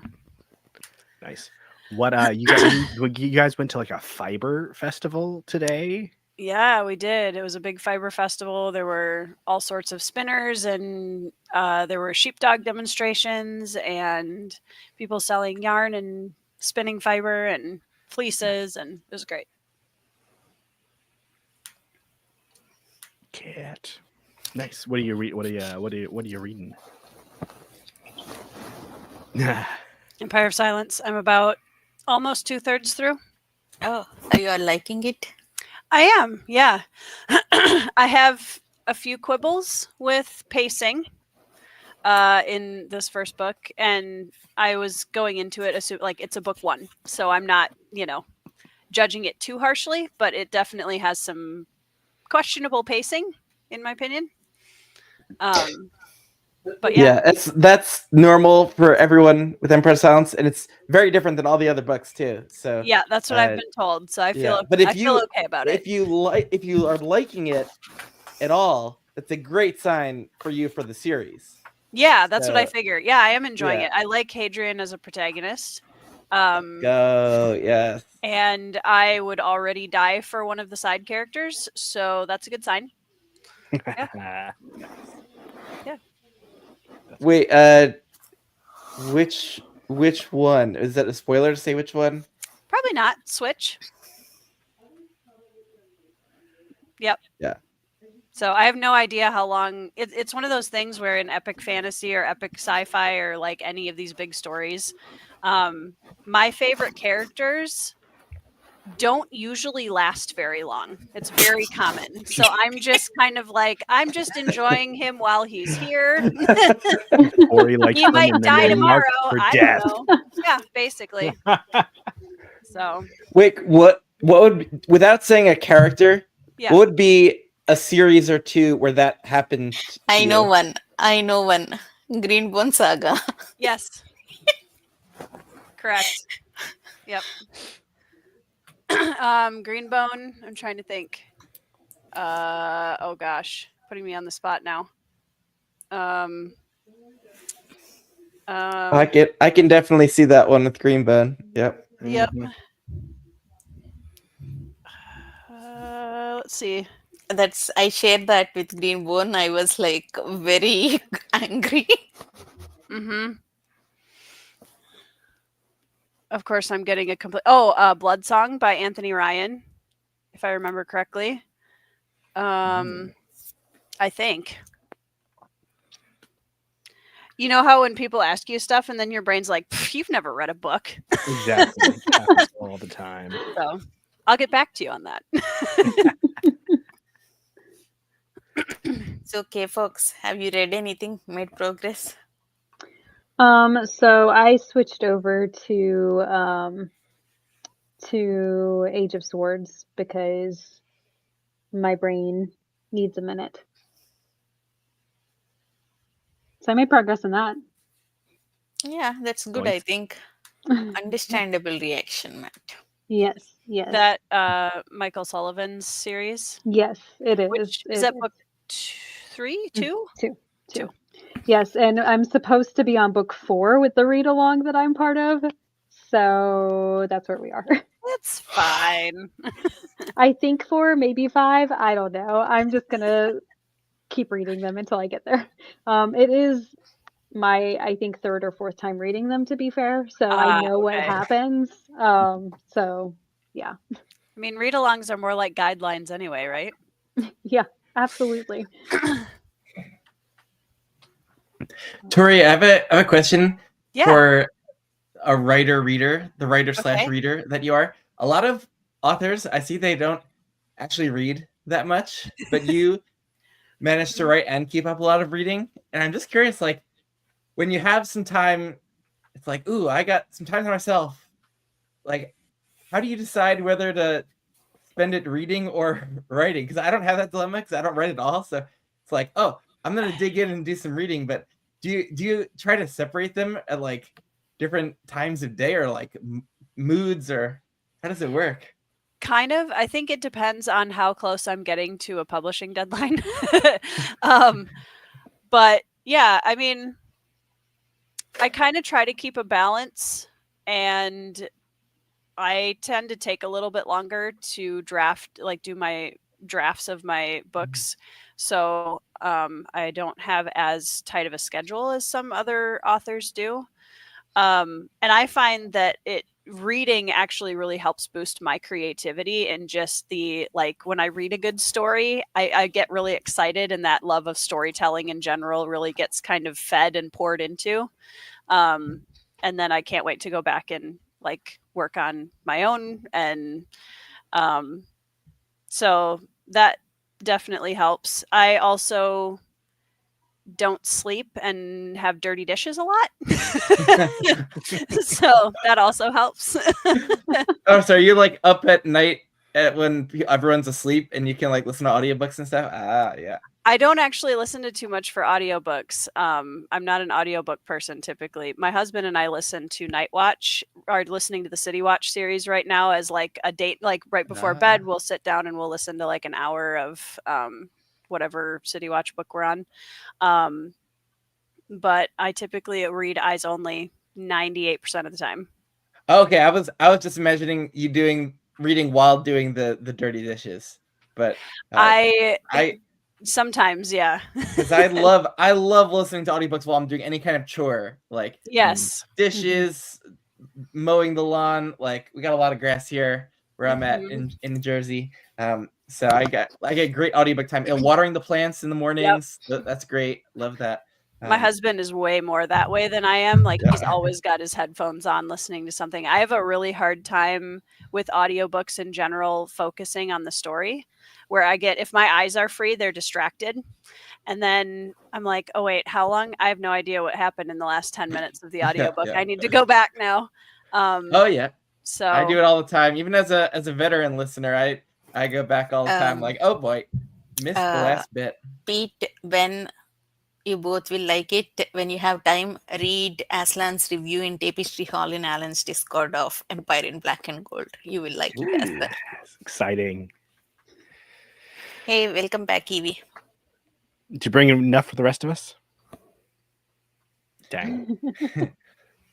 Tori, that's refreshing to hear though that the reading modern fantasy can invigorate your creativity, because you see with authors like Sanderson, Erickson, Abercrombie, Sanderson says he's like too busy to read, but like Abercrombie says he just doesn't even enjoy reading kind of modern fantasy. Yeah. And he's writing in that genre, and like Erickson too. So it's interesting to see. I think it helps that I've gotten a lot more picky about what I read. Like I am not as inhibited about DNFing anymore. I'm not as inhibited about like saying, yep, I'm just not interested in that book or that series. Like I don't, and it is harder to turn off the writer brain. So like, as I'm reading Empire of Silence, I can to some degree. And I'm not necessarily thinking, here's how I would write it differently. I don't have that problem, but I do get through and I'm looking at the structure of how the story was written, and I'm looking at, okay, why did we switch pacing here? Because that feels kind of weird, and like, so that's hard to turn off.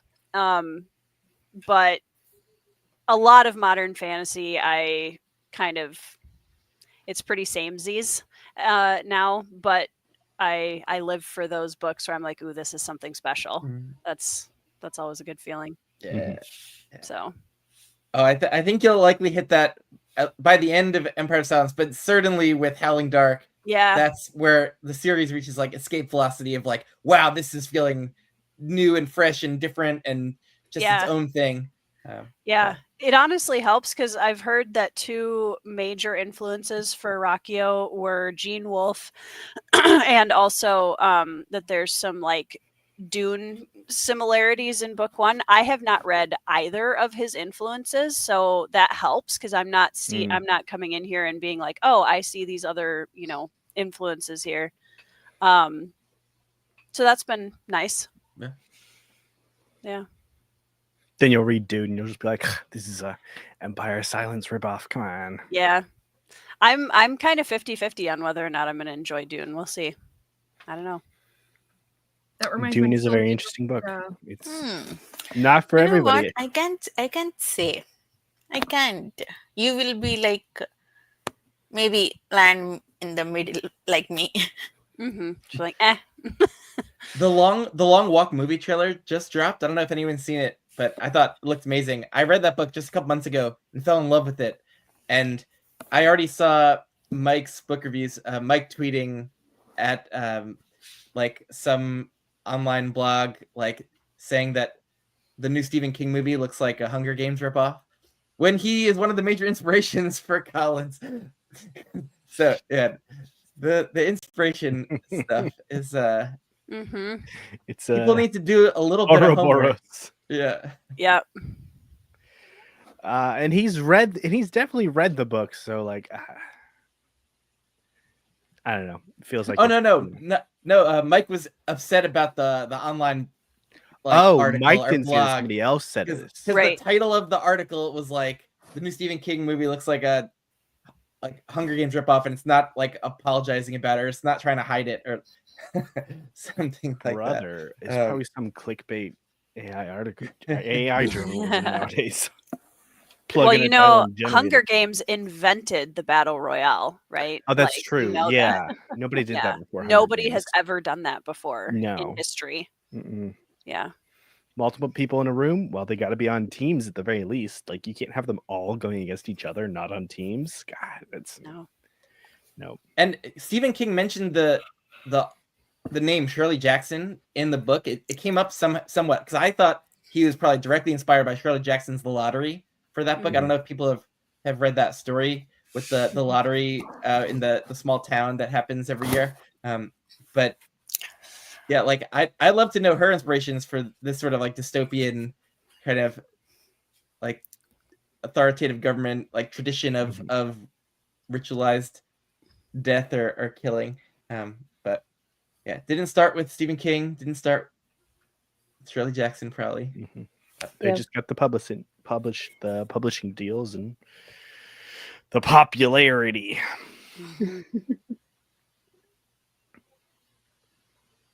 Yeah, I have so many things I go on rants about just with modern media comprehension. Tori, is it? I know you're a Red Rising lover, as am I. I've only read the first 3 books of the trilogy, but that's is it fun? Like Red Rising and Sun Eater often get compared because they're like sci-fantasy, and because there's like both authors are clearly inspired by like love of like ancient Rome and Greece, and they kind of use like Roman names. But it's such a fun bit of comparison because it's like so superficial, because like the feel of the stories and the writing is so different. Well, and I think it's one of those things where like I think one of the skill sets that some of the community has kind of lost is the ability to just let things be their own thing. Because, we always have to, this is the new Song of Ice and Fire, and this is the new, Sun Eater, this is the new, like everybody's always trying to compare it to something, and I get it, but there are things that I like better in the Red Rising first book, and there are things that I like better in Empire of Silence, and I'm like, yeah, they're coming from like similar inspiration points in a lot of ways, but I think they both took it and did something interesting with it, and the pacing of the first Red Rising book is infinitely better, in my opinion. However, there's a lot of layers of complexity right away in Empire of Silence that we didn't necessarily get in the first Red Rising book. So I just think if you like that kind of a story, now you have two options. Yeah. It doesn't have to be one option or the other. Or both. Yeah, exactly. I'm enjoying both. What? You can enjoy two things? I thought you can only enjoy one. No, I'm probably going to make a lot of people angry. God, you have so many things to make people angry about, Tori. I don't know how you live on the internet. How dare you like what you read? I know. There are some days where I look at some of the comments on my channel and I'm just like, you guys just woke up mad about things, and I don't understand why. You sound like you're taking something out of me. Do you need to talk to somebody? Touch some grass, maybe. Drink some water, hydrate. Look, I mean, they wake up and they're pretty sure you killed their mother or something. I chose violence. Yeah, exactly. You're the one that chose violence, not them. Yeah. Yep. That's how it works. The opening of my next video has a little bit to do with that. Because I'm talking about series that I either DNF'd or am not planning on reading. So I'm going to tick off like 8 different fandoms in one video. I'm really excited about it. And I'm going to prepare my tissue box. Yeah, right. I really want to start the video with something where I'm just like poking my head and like, hey guys, are we allowed to dislike things on the internet today? Okay, great. No. No, I'll come back later. Cool. Yep. So, what you guys? What are you reading? Because I was taking a nap when you joined. So. So I'm bouncing back and forth between Sinlin Ascends and Age of Swords. Is this your first time with Sunlin? It is. Nice. And I'm supposed to be on like the 3rd book this month. So. Thank you for acknowledging yourself. I don't have to say it. Yes. And to be fair, I have 3 days off next week, and I'm just planning to read during that. Nice. You read. That's wonderful. I'm probably going to finish Fall of Babel or read Fall of Babel in June. Finish the series. That's actually good. You know what? You guys are so nice, and I don't have to say anything these days. I wanted to ask Tori because I'm reading Hot King this month. I am going to read Fall of Babel in June. I was like, it's been like a month when you finished Hot King. I thought maybe if she postpones, we can read Fall of Babel together. Now I don't need to ask. You decided. You got smart. You became smart. You thought that by yourself. Yeah. Mm-hmm. Yep. I am so proud of myself for finishing the entire series within like a 6 to 8 month period, because I don't do that anymore. So Achieve. That was one of my goals. It's like, I'm going to finish it. What do you think of the first 3? I don't think I've seen your thoughts. Oh, I got so into the first 2. Like I fell in love with it in the first 2. I just gobbled them up. Yeah, I didn't love the last 2 as much. But Hot King was my favorite, I think, so far. Wow. Yeah, I like Hot King. We were talking about before on here a little bit about Hot King being in people's favorite. I don't know between Arm of the Sphinx and Hot King. Sunlin was okay. That was a solid 3-star read for me. His prose is amazing. Like his prose is absolutely beautiful. But I'm one of those weirdos who's like not that enchanted by the idea of the tower. So in those big sections where all we're doing is like, oh my gosh, how amazing is the tower? Let's talk about it for like 30 pages. I'm just like, okay, cool. I have a sneaking suspicion that you're not going to love the first big section in Fall of Babel. I was not in love with it. Many people, I think, feel like should this have been shorter? Should it have been put in Hot King? Like, it is strange for you. I would look at it almost like from your author perspective, like, oh, this is an interesting choice. Like, the choices were made. I tried to view it like, okay, this is so odd, but after that first section, it like settled into being what like the normal feel of the first 3 books were. And so I'm like, you know what?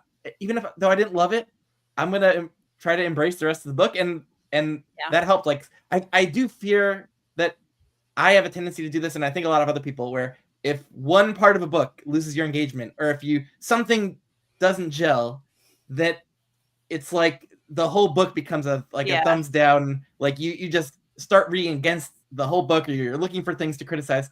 And so I was loving the series so much that I was willing to give it the benefit of the doubt. And that first section was a bit of a slog for me. I know Pete loved it, but I love the first section. Yeah, I'm going into it with like just no set expectations, and I'm the type of person where if I like say the first part of a book is a 1-star read for me and the end of the book is a 5-star, I usually just balance it out in the middle, and I'm like, okay, so overall, like, you know, but interesting take. I don't know if it is a divisive book. It is a divisive book. I'm looking forward to it. Yeah, there are many people, at least most of my friends like it, and there are many people in the internet who hate it. I am curious where I'll fall. I think like he definitely does not do what most modern fantasy authors do in multi-POV series, where you're rotating more regularly. Like, he'll stick with the POV for a really long time, and so it also just feels different in that way. And I think a lot of people maybe bounced off of the last book because of that a little bit, of not wanting to be apart from certain characters. And but it's interesting. It's a cool choice. Not everybody can be Erickson, where he hears from journalists that he just can't stay with one POV for more than 5 pages, so he writes an entire third of the book in one POV to start with. What? Yeah, House of Chains. Yeah, Parsec or whatever. Who said that? Like, he cannot write. It was a criticism of one of the first 3 books. And didn't that Erickson dedicate that book to that person that made that criticism? Oh, look, hold on. Oh my god, I did not know Erickson is this level of petty. Now I love him. I didn't even read it. Oh yeah, for Mark Paxton McRae for the KO punch. This one's all yours, my friend. It's great. So, is there a follow-up interview or a review of? I don't know by that person. I don't know. I just know that's the story about why Karst is the way he is to start with, or why it was just written get a that lot way. of him, which is. Oh my god, I love this level of pettiness. I want to be that level of petty. Yeah, be careful what you say to authors, man. You know. Sure. Just start subtly critiquing. Imagine the level of confidence and the feeling of he felt secure enough to do that. Actually, the level of confidence someone has to do that. Yep. There's sorry, go ahead, Pete, if you want me to shut up. No, I was gonna switch. I was just gonna say there's a Filipino music artist that I follow, and there's a whole bunch of different languages and dialects within the Philippines, and somebody on the internet had gone really overboard with critiquing him singing at all in his native dialect, Bisaya. And his response to this was he literally put out an entire solo album.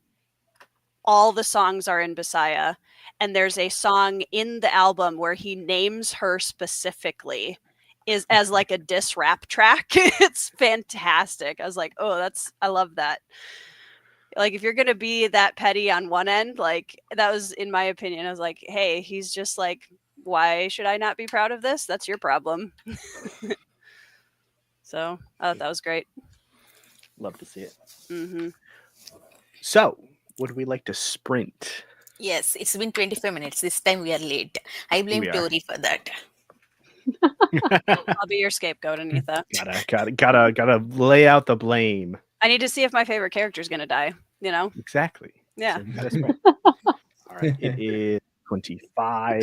Let's do 10. Evie, I'm sorry. Before we go, Have fun. are you going to continue the same book? Okay. Wild and Wrangled, baby. So again, if y'all see me getting all hot and bothered, it's because of smutty romance.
Hello.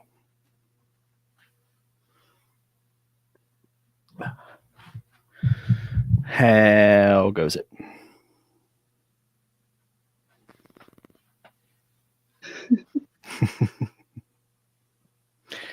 It's a cat. Remind me of Kitty's name.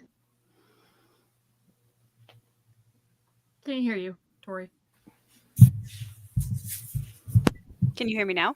Yes. I said this one is Pippin. Okay.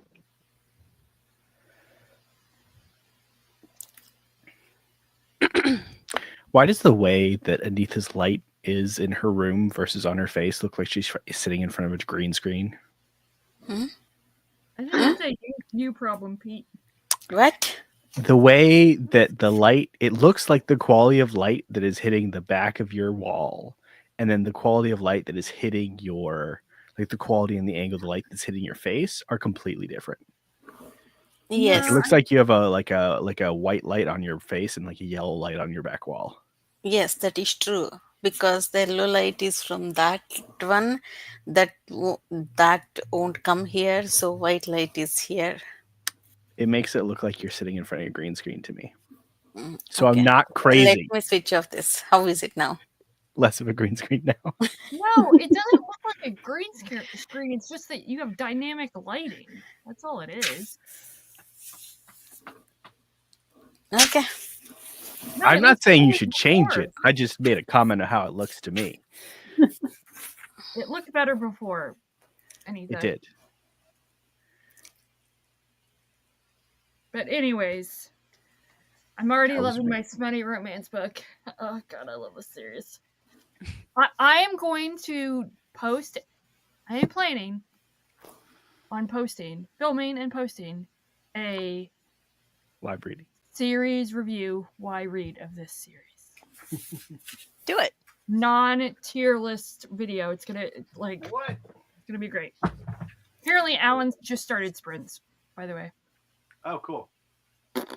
Well, this is a perfect time to end sprints then, because we're gonna transfer over to Alan's channel. I was gonna say you've been going for like 5 hours anyways, so I have, and you I was might already want go to. for, like, I And mean, you're you not might even, could use like, a a break, quarter way- or Yeah, today is a slow day. I'm gonna be here for another 4 hours. It's fine.